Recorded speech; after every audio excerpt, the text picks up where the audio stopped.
तो आदाब, नमस्कार, जय हिंद, वंदे मातरम। मैं आपका अपना ठाकुर प्रखर सिंह। रात के 8:30 बज चुके हैं और कहानी का जो सिलसिला है बदस्तूर जारी है। आज की जो कहानी है एक ऐसे सीरियल किलर की है, एक ऐसे दरिंदे की है जिसे जो एक सेक्सुअल प्लेजर होता है, जो एक चरम सुख होता है, वो सुख, वो प्लेजर इसे किसी का मर्डर करके और उसकी लाश के साथ हैवानियत करके ही आता था। इस आदमी ने अपने इसी सनक के चलते लगभग सैकड़ों लोगों का कत्ल किया। कईयों के नाम लोगों के सामने आए, कई लाशें शायद पुलिस को मिली नहीं, और कईयों के नाम, कईयों के बारे में इसे खुद अंदाजा नहीं था। इसे बाद में याद भी नहीं रहा किसने कितने लोगों को मारा। तो अब सीधा चलते हैं आज की इस कहानी के ऊपर। तो इस कहानी की शुरुआत होती है साल 1980 में, सोवियत रूस। उस समय यूक्रेन, रसिया, ये सारे देश एक ही थे। सारे लोग एक साथ रहते थे और एक जो संयुक्त राष्ट्र था उसका नाम सोवियत रूस था। साल 1980 में सोवियत रूस में अचानक से लड़कियों की, बच्चियों की लाशों के मिलने का सिलसिला जारी होता है। कभी एक लाश मिलती, पुलिस वाले उस लाश को कब्जे में लेते, पोस्टमार्टम के लिए भेजते, लाश के बारे में छानबीन करते, जांच पड़ताल करते। इसी बीच एक दूसरे इलाके में दूसरी लाश मिलती है, पुलिस वाले उस लाश को भी कब्जे में लेते हैं, जांच पड़ताल करते हैं, छानबीन करते हैं। मामला सुलझता नहीं, मामला ठंडे बक्से में चला जाता है। इसके बाद किसी तीसरे इलाके में तीसरी लाश मिलती है और ऐसे ऐसे करके 5-6 सालों के अंदर न जाने कितनी लाशें मिलती हैं। शुरुआत के कुछ सालों में पुलिस वाले सारे मामलों को अलग अलग छानबीन करते हैं, क्योंकि कोई मामला किसी दूसरे थाने के अंडर आता, कोई मामला किसी दूसरे थाने के अंडर आता। लेकिन धीरे धीरे जो लाशों के मिलने का सिलसिला था जो बढ़ता चला गया और इस मामले की जो गूंज थी धीरे धीरे पूरे इलाके में और पूरे उस राज्य में फैलने लगी। तो सारे थानों की जो पुलिस थी अब इन सारे मामलों पे एक साथ जांच करती है, एक साथ एक कमेटी बैठाती है। उस समय की सरकार तक भी ये बात जाती है कि कोई सिरफिरा है, कोई दरिंदा है जो इस तरह से लड़कियों को मार रहा है। और सारी लाशों में एक चीज़ बड़ी कॉमन थी कि उन लाशों को बुरी तरीके से दांतों से काटा गया था, उनके प्राइवेट पार्ट्स को काट के अलग कर दिया गया था, जगह जगह चाकू से गुंदने के निशान थे और हर लाश के साथ मरने की बात दरिंदगी की गई थी। अब ये बात, इस बात की गूंज जो है जब उस पूरे इलाके में फैलती है, उस पूरी जगह पे फैलती है, तो जो आसपास के लोग थे धीरे धीरे उनके अंदर एक सिहरन की भावना पैदा होती है। लोग, खासकर जो लड़कियां थी, जो महिलाएं थी, घर से निकलने से कतराती थी, क्योंकि उन्हें लगता था कि पता नहीं घर से निकले और शाम को लौट के आए या ना आए, या फिर कोई दरिंदा जो अभी खुले आसमान में घूम रहा है, जिसका पुलिस को कुछ अंदाजा नहीं वो कौन है, कैसा दिखता है, क्यों मार रहा है। अगर मिल जाएगा तो जाहिर सी बात है हमें भी मार देगा। तो उस आदमी का, उस सीरियल किलर का दहशत, उसकी दहशत की जो फहरिस्त थी उस इलाके में कुछ इस कदर फैली थी कि पूरे 10 साल तक कोई लड़की, कोई महिला अपने घर से अकेली नहीं निकली, और अगर निकली भी तो शाम होने से पहले पहले अपने घर पे वापस आ जाना चाहती थी।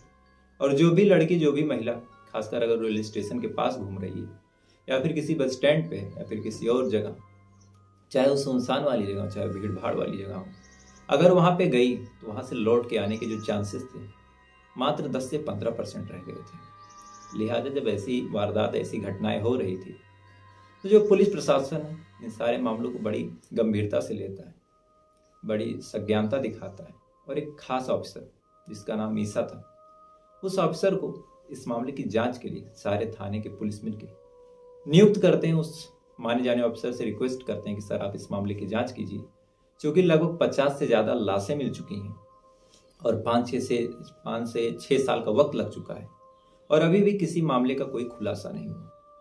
अब ईसा जब इस मामले की जांच पड़ताल में लगते हैं तो सारे सबूतों को, सारे गवाहों को शुरू से सिलसिलेवार तरीके से फिर से छानबीन करते हैं। सारे गवाहों से फिर से पूछताछ करते हैं, खासकर जिनके घर के मरे थे उनसे पूछताछ करते हैं कि आपके घर की बच्ची लास्ट टाइम कहाँ गई थी मरने की, वक्त कहाँ थी, कब मरी थी, टाइम क्या था, और लाश कितनी दिन बाद मिली थी। इन सारी कड़ियों को कई महीनों तक ईसा जोड़ते हैं, लेकिन जोड़ने के बाद भी ईसा के हाथ कुछ नहीं लगता। न कोई सुराग लग रहा था, न कोई सबूत लग रहा था। हर जगह पुलिस छानबीन कर रही थी, जगह जगह महिलाएं, जो महिला पुलिस थी वो भेष बदल के खड़ी हुई थी कि अगर शायद वो सीरियल किलर इनसे मिले, इनका मर्डर करने की, इनकी साथ जिंदगी करने की कोशिश करे तो उसे रंगे हाथों पकड़ लें। लेकिन वो सीरियल किलर इस कदर सातिर था इस कदर जहीन दिमाग था कि लगभग 5 से 6 सालों से उस आदमी की तलाश जारी थी और अभी भी मर्डर पे मर्डर किए जा रहा था, लेकिन पुलिस वालों के हाथ थे नहीं चढ़ रहा था। अब ईसा भी काफी सालों तक प्रयास करते हैं और ईसा के हाथ कुछ नहीं लगता, तो अंत में थक हार कर ईसा एक मनोचिकित्सक, एक ह्यूमन साइकियाट्रिस्ट के पास जाते हैं जिसका नाम था डॉक्टर एलेक्जेंडर।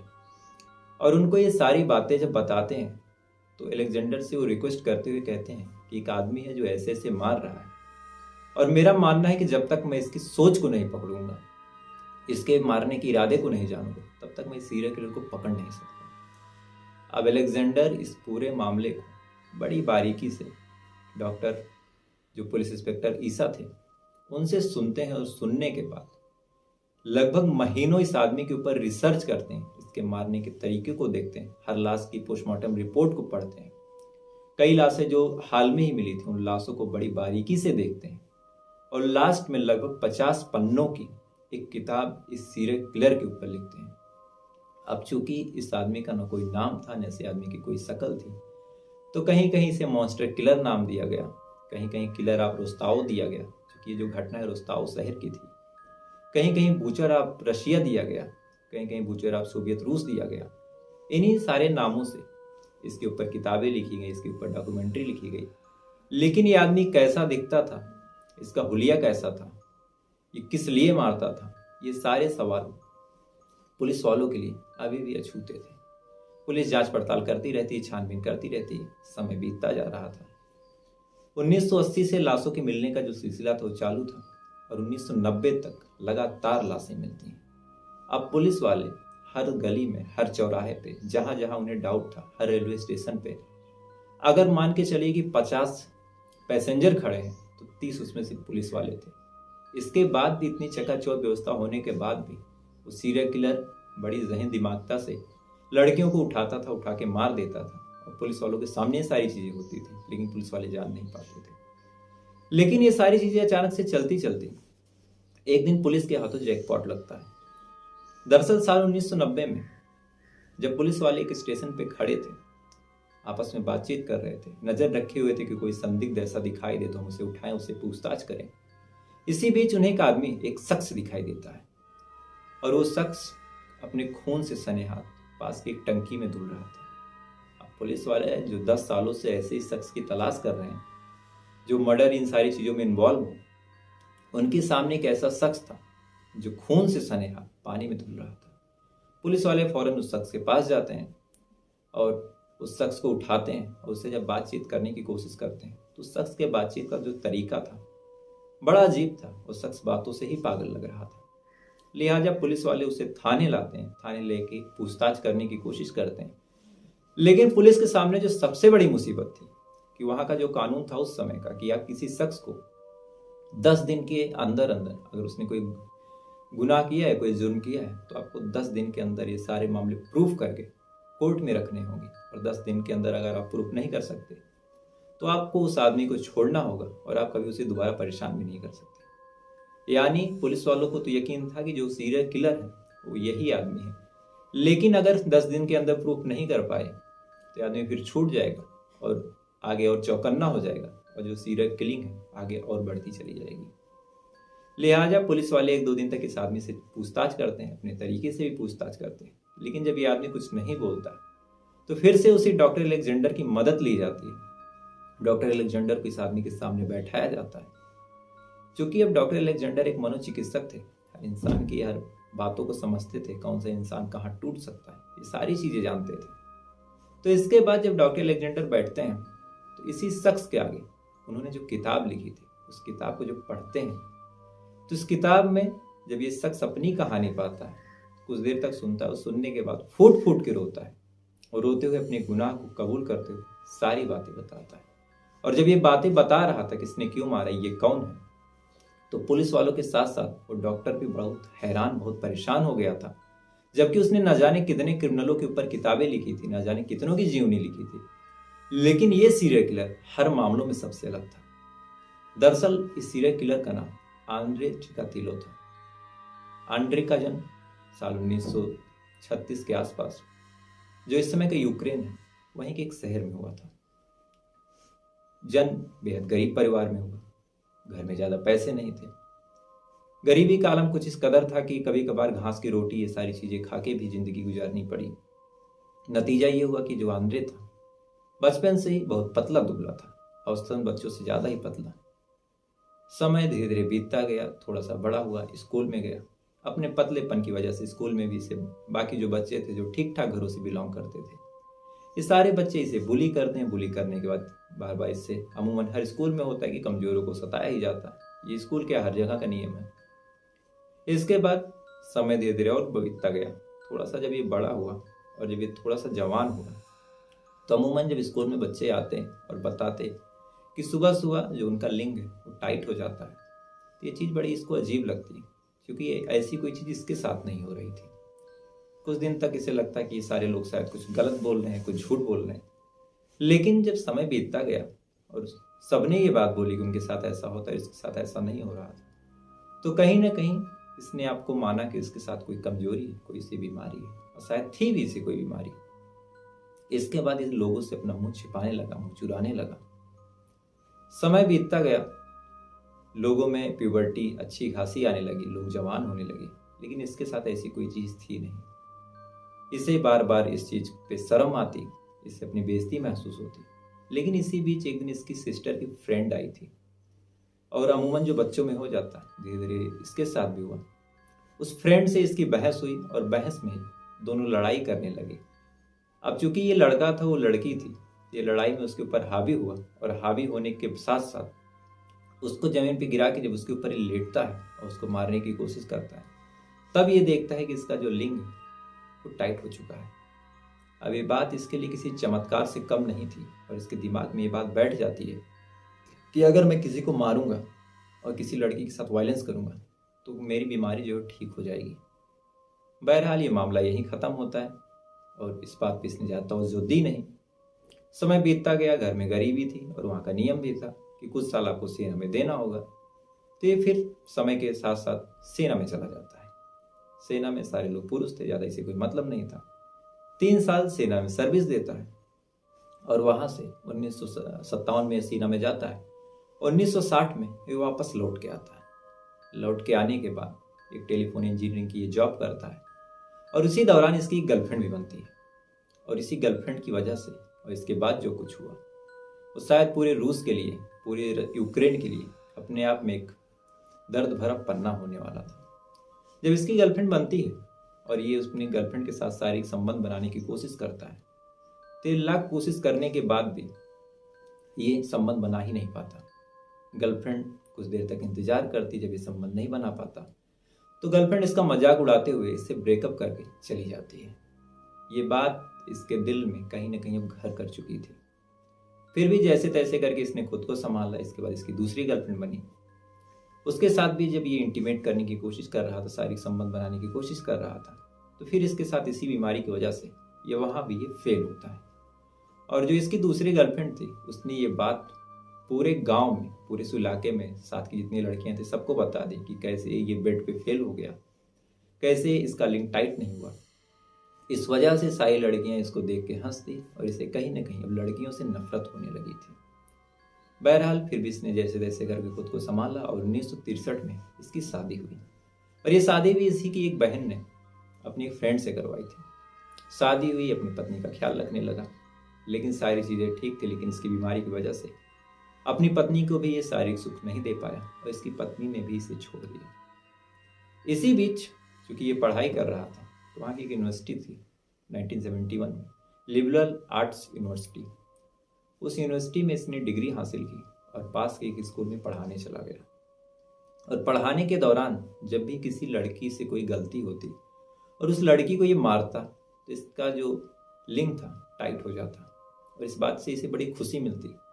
लिहाजा धीरे धीरे कुछ ऐसा हुआ कि जब भी ये किसी लड़की को पाता बिना बात के उसे मारता पीटता, बार बार उससे बदतमीजी करने की कोशिश करता। कई बार इस चीज़ को वहाँ के जो प्रिंसिपल थे उन्होंने नोटिस किया, बाकी टीचरों ने भी नोटिस किया। और कुछ समय बाद नतीजा ये हुआ कि जब इसी लड़की को ये मार रहा था, उसके साथ बदतमीजी कर रहा था, इसकी कंप्लेंट भी बढ़ती चली गई, तो इस स्कूल से इसे निकाल दिया गया। इसके बाद अब इसके पास ना नौकरी थी, ना इसके पास कोई लड़की थी।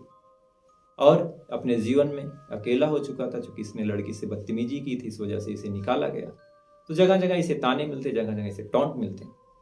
और समय के साथ साथ ये जैसे जैसे बड़ा होता गया, इसके दिमाग में लड़कियों के प्रति नफरत बढ़ती चली गई।